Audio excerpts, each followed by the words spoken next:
Hi, so in this video, I want to talk about EQ. I want to show you how to EQ. Now, it's really impossible for me to actually show you how to EQ. I can show you how I do it. Every session, every track is going to be a little different. Now, I've seen people that are starting out do this. They open an EQ.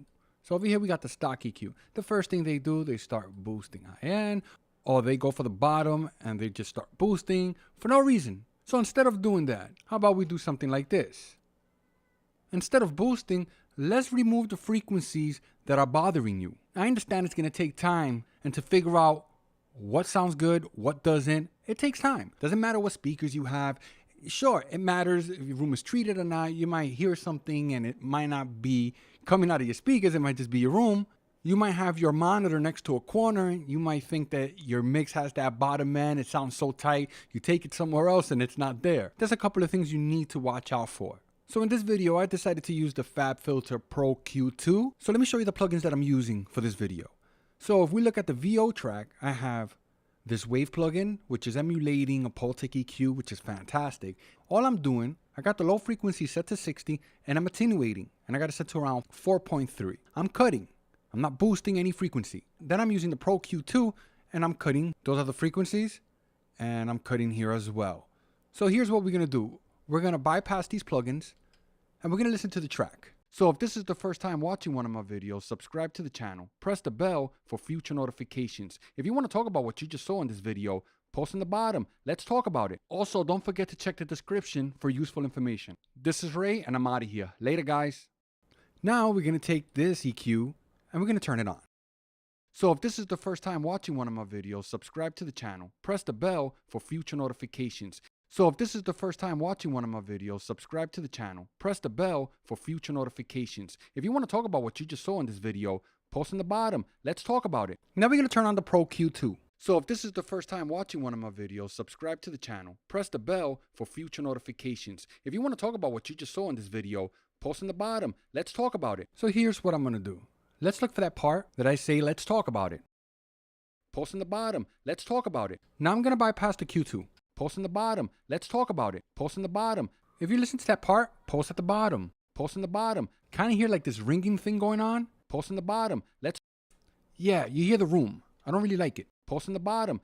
Now I'm going to turn the plugin on. Post in the bottom. Let's talk about it. Post in the bottom. Let's talk about it. Post in the bottom. Let's talk about it. Post in the bottom. Let's talk about it. Post in the bottom. Let's talk about it. Post in the bottom. Let's talk about it. Post in the bottom. Let's talk about it. So instead of grabbing an EQ and boosting, try to find those problematic frequencies and get rid of those first. It's extremely important you do that. Let me show you one of the cool things about Pro Q2. I can isolate frequencies. Post in the bottom. Let's talk about it.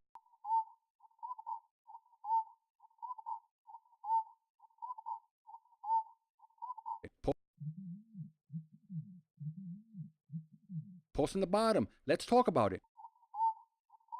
Post in the bottom. That's pretty nice. After using a plugin like this, you really start to understand how handy a feature like that is. So in the previous video, I showed you how to isolate frequencies using a third-party EQ. Now you can do this with the stock EQ within Pro Tools. If you're using another DAW, you might be able to do this, you might not. I'm not sure.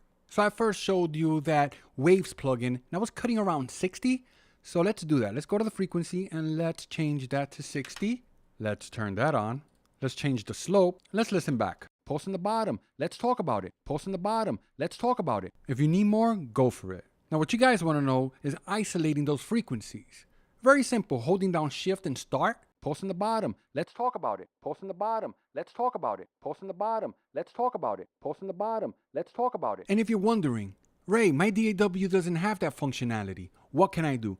Really simple. If you can't isolate a frequency, then you're going to have to sweep for the frequency. Post in the bottom. Let's talk about it. Post in the bottom. Let's talk about it. Post in the bottom. Let's talk about it. Post in the bottom. Let's talk about it. You can either start boosting, try to find that annoying frequency, or you can start off like this. Now this one's a lot harder.